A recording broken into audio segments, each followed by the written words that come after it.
Class is about the median of the group distribution. Group data क्या है?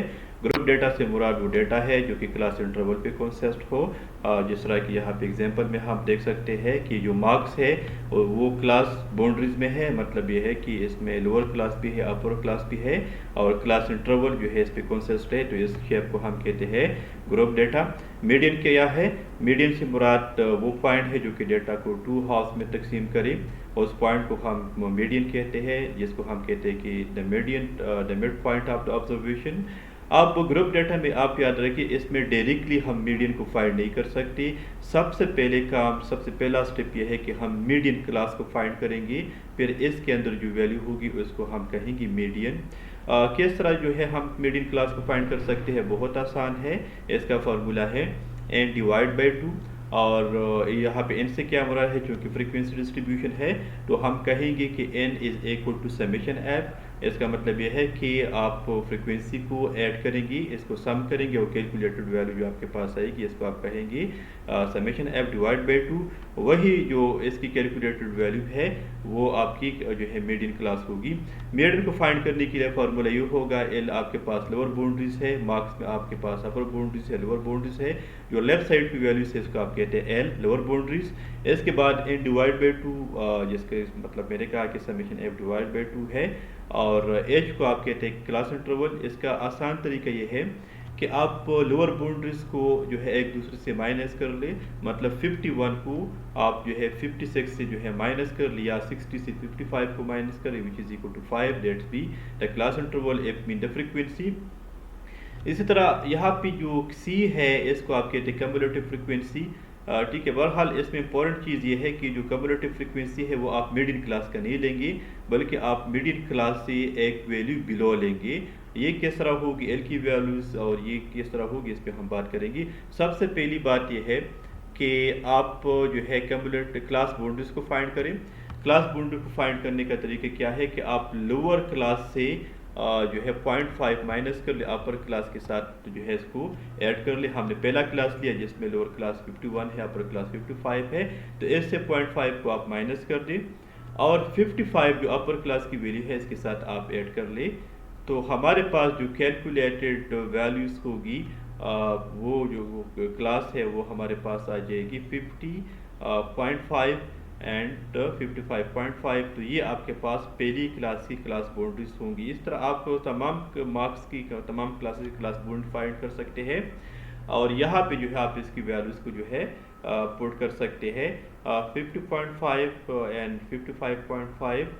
So this means this is the first class boundary, the second class boundary becomes 55.5 and 60.5, because we have to deduct 0.5 from the lower class 56 and add with the 60.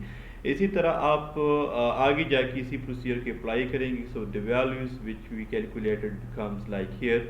इस तरह 66 will become 60.55 and this will become 70.5। ये बहुत आसान है, ठीक है, बहुत easy है।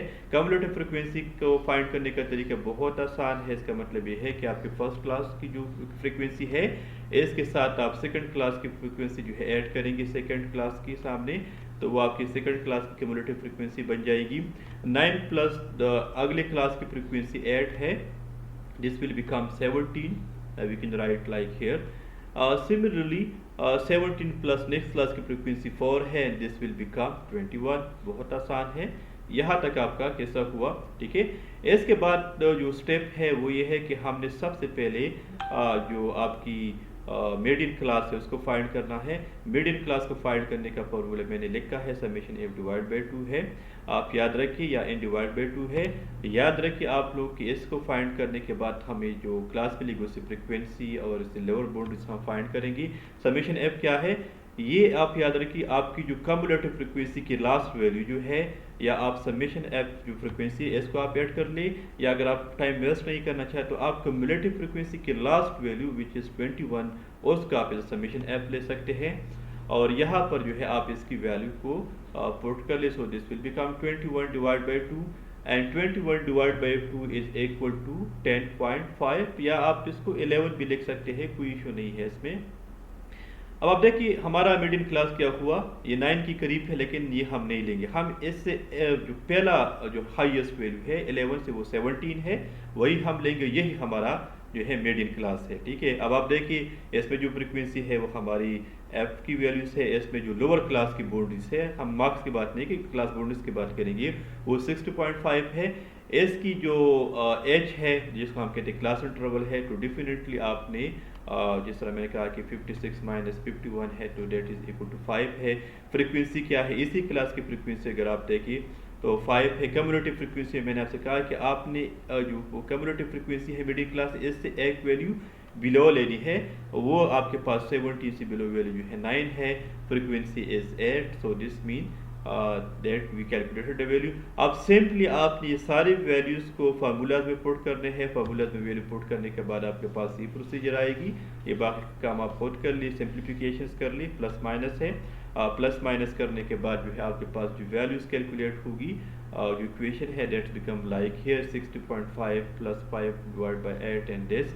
अब अगर इस टर्म को अगर आप सिंप्लीफाई कर ले, 5 डिवाइड बाय 8 मल्टीप्लाई 10.5 है, so this become 0.9375 and the calculated value is 61.47375। ये आपके पास मीडियन हुआ।